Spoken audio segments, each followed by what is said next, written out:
I was having y'all, your boy Rico from RicoScores, and this is kind of like a Rico report because we're going to talk about a few different things, all dealing with our head coaching search, but they're kind of all over the place. First of all, Texans offensive coordinator who's playing the Ravens right now as I'm recording at 5:31 p.m. will interview for the Washington Commanders head coaching job opening on January 21st, as in Sunday, as in tomorrow. Also, more experts are starting to predict Ben Johnson to the Washington Commanders as our next head coach. So we're going to dive into those extra sources. I've already done several videos on this insider saying that Ben Johnson is more than likely going to be our head coach. I've done videos on the betting odds and how they keep increasing. I've done that over the course of several videos, and now it's just even more people that are close to the NFL, executives, agents, scouts, coming out and saying that it sounds like Ben Johnson will more than likely end up in Washington. Also, NFL insider Ari Marov, I think that's how you pronounce that. He compares the top head coach and landing spots, and he separates it in certain categories: ownership, GM, draft picks, QB situation, all of that. We're going to dive into what he had to say about the Commanders, especially compared to the Panthers. And also, there are some interesting stats that show why the Washington Commanders are also a top head coaching landing spot. I'm going to show y'all that graphic that compares basically the capital that you have to build a future Super Bowl winner, and we lead the NFL in that chart. I'll show it to y'all soon though, but before we dive into all of that, make sure you still follow that like button, still follow the subscription button, and still follow the bell next to that subscription button so you get notification each and every time I release an informative and opinionated video just like this one. Make sure you stay tuned for all of the content. Now that there's like less breaking news happening now, I'm starting to be able to slowly get some of my other video ideas that I've had for weeks out now. Like I was able to do my top favorite defensive coordinator candidate yesterday. So now with the Commanders finally not dominating the news cycle, I'm able to get some more of these other videos I've been trying to get off, finally getting them going. So stay tuned for all of that content, because just because the Commanders don't have much going on in the news per se, I still have enough video ideas and content that I still need to be making like 2-3 videos a day. So stay tuned. Live streams, calling shows, exclusive footage for the channel members, all 22 breakdowns, all of that. So stay tuned. Without further ado, let's go ahead and get to it, man. Let's get it.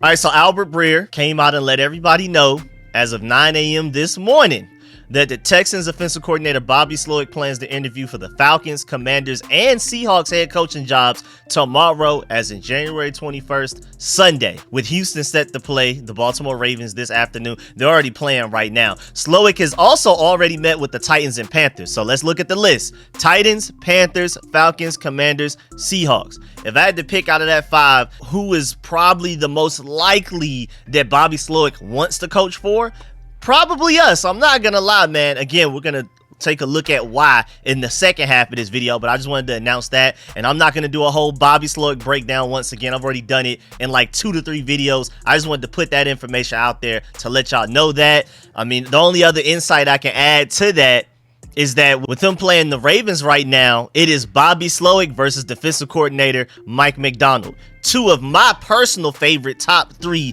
head coaching candidate for the Commanders. So this is a very interesting game to watch. We had Ben Johnson versus Raheem Morris last week, with Aaron Glenn also involved there as well. And then we also had Bobby Slowik showing what he could do when the Texans decimated the Browns. Now, granted, their defense was balling, but their offense was literally clicking on all cylinders, man. It was ridiculous. Also, I'm seeing a notification that Steven Sims just returned a punt for a touchdown in this game for the Texans. Hey, man, shouts out to Steven Sims, man. That's cool, man. I'm happy for you, big dog. Really am. Now, moving on. Now, again, a lot of reporters, insiders, people that are close to a lot of important rooms in the NFL are starting to all say that Ben Johnson looks like he's the favorite to land the Commanders job. And I also like the fact that they're wording it like that. Ben Johnson is the favorite to land the Commanders job, like we're the prize. And I've been telling y'all for weeks now, a couple of months now, that we would be the prize. They would be fighting over each other to get to us rather than us fighting other teams to get them. Now, there may still be an element to that, especially with the Panthers. David Tepper, I wouldn't be surprised if he throws a whole bag at Ben Johnson. But other than that, you saw how the whole GM situation went down. I mean, Adam Peters didn't even take another interview. You had Adam Peters, Ian Cunningham, Alec Hallaby fighting for our one GM spot.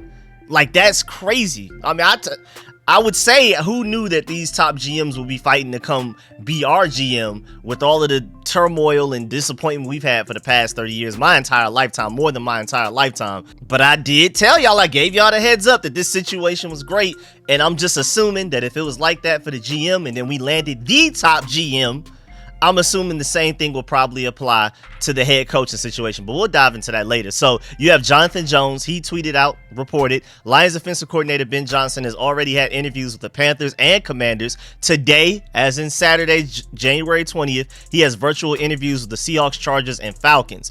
Johnson is one of the hottest candidates on the market, and sources consider him the favorite to land the Washington job. Again, the way that that's worded, it sounds like everybody's fighting to land our spot. Like, we're the number one spot, and Ben Johnson's doing what he can to become the favorite to get the job. I love it. I love it, man. I love the way things are going down right now.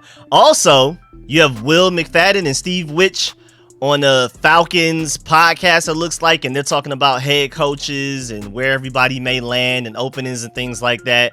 And while talking about the Falcons, because again, it's a Falcons show, he said, quote, I think Washington is a good position with some of the relationships with the people there in Detroit to get Ben Johnson. And I already know we have the Rick Spielman connection to his brother, Chris Spielman, who's a top executive for the Lions and has definitely probably been in Ben Johnson's ear about the Commanders and things like that. But he said relationships, plural. There's some other connections there that even I missed that maybe Ben Johnson on one side and Adam Peters and Josh Harris on the other side are relying on to kind of develop that relationship before they even had a virtual interview, let alone an in-person one. Can't wait for that in-person one to be scheduled. But again, the more that Ben Johnson and the Lions win, the longer it will take to get that in-person interview done. So as a biased burgundy and gold fan, of course, it would be beautiful if Ben Johnson can go ahead and get up out those playoffs so we can go ahead and get that in-person interview done immediately. And let's go ahead and hire him, announce that and all of that type of stuff. But it doesn't sound like that's going to happen, and I don't even want to root against our potential future next head coach like that to lose as soon as possible. Go get you a Super Bowl if you can, man. But then again, him getting that Super Bowl may raise the price. That may cost Josh Harris a little bit more money to hire him as a head coach than if he didn't win the Super Bowl. We'll see how that goes, though. That's just stuff that doesn't even really matter, because if we want him and he wants us, we're going to hire him no matter what. But it would just be nice if we can just get it done as soon as possible. First of all, for my sanity, I'm pretty sure for a lot of y'all's as well. But also, I just did a whole video last night breaking down my favorite defensive coordinator candidate, and it's looking like with him already taking interviews, if we take too long to hire a head coach, whether it's Ben Johnson, Bobby Slowik, Mike McDonald, whoever, that guy may be gone before we get our head coach, because he seems like people are fighting over him to be their defensive coordinator. And so, man, the sooner we can hire a head coach, the better is what I'm saying, because all of the top defensive coordinators are going to start getting jobs elsewhere and already getting locked up and taken off the market. And then we're going to hire our head coach, and then all of the top defensive coordinators may be gone by then. I'm hoping not, but that's the reason it would be nice that Ben Johnson can go ahead and get up out those playoffs. Also, Ian Rappaport updated us on the fact that offensive coordinator Ben Johnson has interviews with the Falcons, Seahawks, and Chargers today before he has his playoff game tomorrow. Same thing with Aaron Glenn, the defensive coordinator for the Lions. He has interviews with the Commanders and Chargers today. So we're interviewing Bobby Slowik tomorrow and Aaron Glenn today. And just to let you know, I've already reported it, but the Ben Johnson interview virtually already done. We're good to go, man. Hopefully we made a great impression on him. Hopefully he made a great impression on Adam Peters and those guys, because it's been reported that he's their top head coaching candidate, and I've heard reports that Adam Peters is willing to go all in to get him and things like that, but you never know what can happen in the interview, man. We'll see. I just really hope that that's a match made in heaven right there. Again, Ben Johnson's one of my top 3 candidates. Bobby Slowik is slowly starting to become my 1A, I'm not gonna lie, with Ben Johnson 1B, and then I like Mike McDonald so much he may be my 1C rather than number 3. It's that close. The margins are that close, especially since when Mike McDonald played against all of these top tier offensive minds like Bobby Slowik and Ben Johnson, Johnson. I think he held Bobby Slowik to 9 points, Ben Johnson to 6, held Kyle Shanahan to 19, held Mike McDonald to 19 as well, as something like that. So there's a reason Mike McDonald's in my top 3 head coaching candidates, just because of that, because all of the other top candidates are smart guys that we idolize, that we hope our head coach can become. Mike McDonald was able to shut all of those guys down. Now, granted, they have a lot of talent, but that guy definitely maximized the talent. So again, that's why that is my top 3. But also, with all of these different sources coming out left and right, it's different people every couple of days saying Ben Johnson to the Commanders seems most likely, and then they explain their reasons why. And it's also seeming like things are just falling into place. Like, if you look at how like certain head coaching jobs are being filled around the NFL, or what are projected to be, it just sounds like it makes the most sense for Ben Johnson to land with us. Honestly, like, it could just come down to Commanders versus Panthers, which is what I've been doing in a lot of my videos, comparing us directly to them for a reason, because the way things are falling right now, it seems like it will probably end up just being us versus the Panthers for Ben Johnson.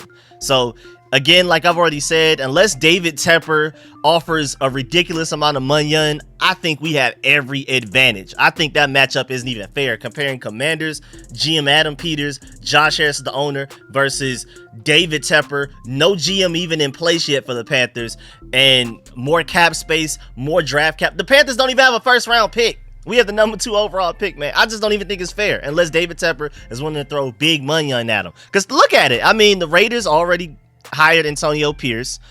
The Falcons already look like they're going with Bill Belichick, and it's being reported that Arthur Blank really wants Bill Belichick. They've already brought him in for a second interview. I'm surprised he hasn't been hired already, and that announcement hasn't come up. And then the Titans, a lot of people are saying that they're probably going to go with a sneaky candidate, but not one of the top candidates. Seattle is quite likely going in the direction of a Dan Quinn, Bobby Slowik, Raheem Morris, any of those guys that they've already requested interviews with and things like that. So when you really think about it, it seems like it's really down to the Commanders and the Panthers for Ben Johnson.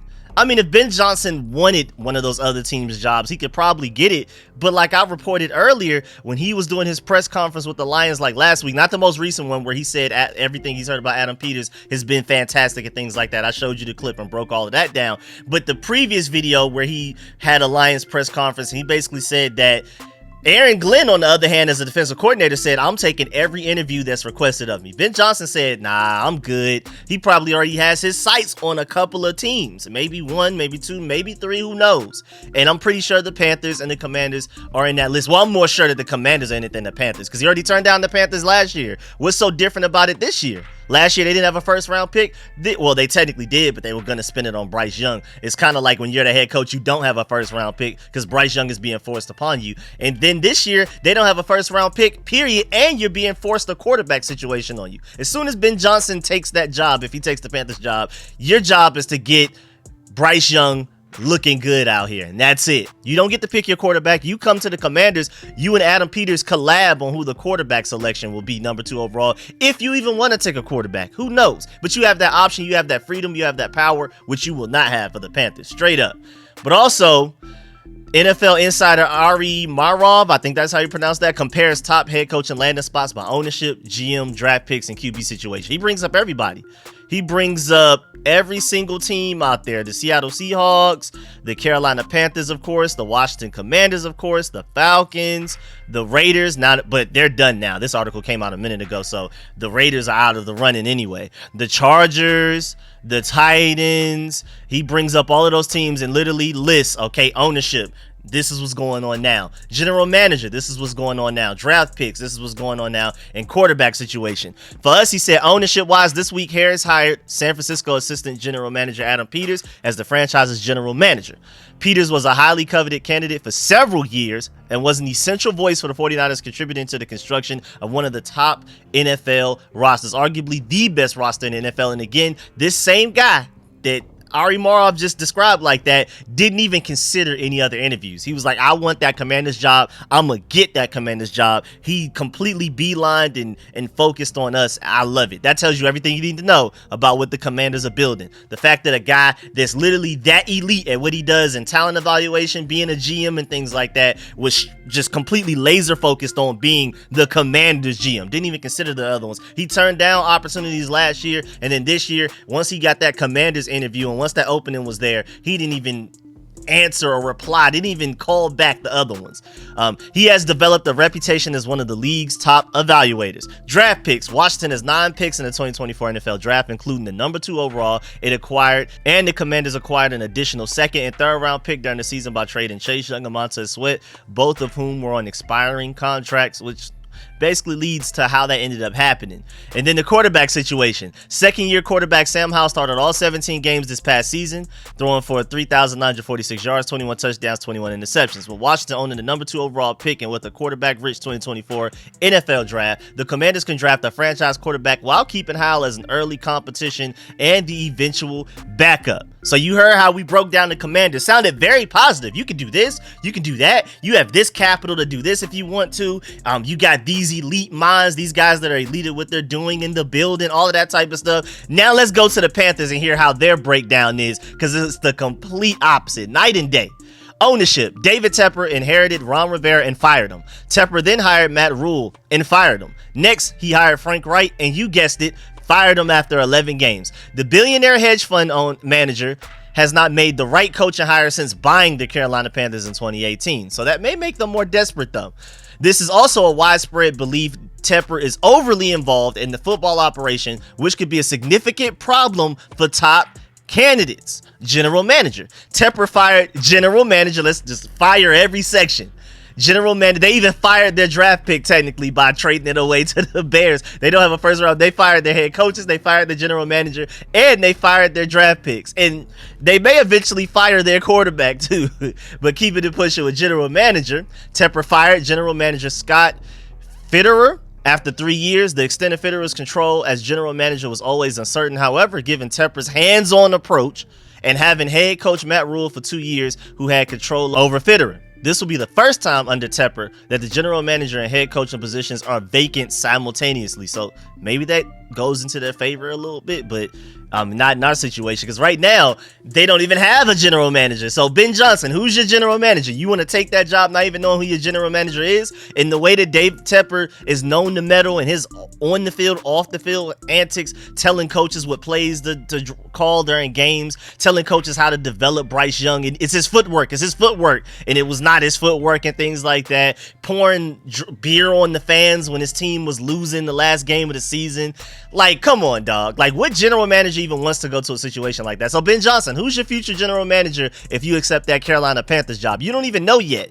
Because a lot of general managers probably don't even want that job. He's probably gonna have to dig at the bottom of the bag to scrape up a general manager to add to the Panthers right now. With this bad of a situation they would land in, with already being forced a quarterback on you. That's first and foremost. Even if the quarterback was good, to not even having the choice to decide whether you want that quarterback or not, it's ridiculous. That's very debilitating, and that's a big handicap that nobody probably wants to deal with. And then from Ben Johnson's point of view, you don't know who your general manager is, if he's a great scout, if he's a talent evaluator, if he's a people's person like Adam Peters. Adam Peters checks off all of those boxes. He has healthy relationships with agents around the NFL, so that's going to increase our chances tenfold of being a top free agency destination. Does your GM have that yet? If you accept the Carolina Panthers job, Ben Johnson? No, he doesn't, because you don't even know who he is.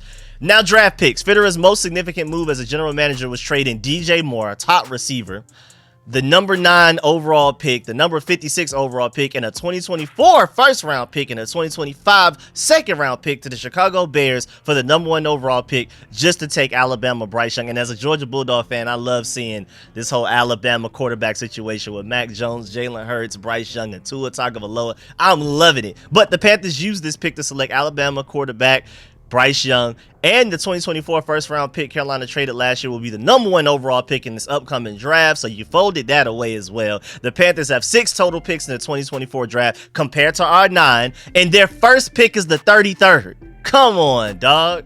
And our second pick is the 34th. And then we have another one, I think, at like 42. Come on, dog. We have 3 picks within the Panthers' first pick. That's incredible, man. We picked 3 times before the Panthers pick a second time. That's ridiculous. And again, we have the number 2 overall pick. Them boys don't even have a top 32 pick. And then quarterback situation. Carolina will likely target an offensive-minded head coach to help groom Young. Again, that may sound good from the Panthers point of view, like, yeah, we're looking for an offensive-minded coach. But at the same time, when Ben Johnson hears that, like, yeah, I'm an offensive-minded head coach. Yeah, I know you like me and stuff like that, but you're purposely bringing me in to groom Bryce Young. I have no say in the matter. I have to come in and immediately be the head coach for Bryce Young, the quarterback whisperer for Bryce Young, who may not end up ever being good. That's going to be a demerit on my record, on my resume. Couldn't develop Bryce Young. All of this. So why would you even want to go to that? Similar to the Miami Dolphins approach with Tua Tagovailoa, another former Alabama quarterback who struggled during his rookie season. Young finished his rookie season with 2,877 passing yards, 11 touchdowns, and 10 interceptions. Sam Howell, as much as we're pretty much ready to move on and get a new quarterback in the draft, mostly because we have the number 2 overall pick. If we had like a pick in the 20s, then I'd be chilling. It's not like trade up for a quarterback. But when you're there at number 2, it's kind of like, you got to take advantage of that. Even though if we do trade back, I'm not mad at all, because we can still gather a lot of elite talent and then build the team the right way and then be ready to put that quarterback in there if Sam Howell is not ready to succeed in 2024 as well, with a better front office, better coaching staff, better offensive line and stuff. He fails after that, then it's whatever. So I'm happy either way, wherever we go. Having number 2 overall pick was the prize. After that, whatever they do with it, I'm excited and I'm very optimistic because, of course, again, I'm giving them this front office, this coaching staff that will potentially hire, whether it be Ben Johnson, Bobby Slowik, Mike McDonald, or somebody else. I'm giving them the benefit of the doubt that everything they decide to do is what's the right answer. It doesn't matter what I think from the back of the line, from outside the club, you know what I'm saying? What I think they should do for quarterback, what I think they should do for the number 2 overall pick. I'm going to give my breakdowns, my opinions, and my analysis on what they should. But at the end of the day, whatever they decide, I'm giving them the benefit of the doubt. Because again, my main thing is we're this excited about getting GM Adam Peters. We're this excited about potentially getting a Ben Johnson as a head coach. What's the point of being that excited about these guys if you don't have faith in whatever decisions they make being the best possible decision? Whether it completely counters what we felt like was the right decision, just us as fans, we gotta have faith and give those guys the benefit of the doubt. But again, to my point, Sam Howell, as much as we're ready, a lot of people in most cases are ready to move on from him. He had better stats than Bryce Young.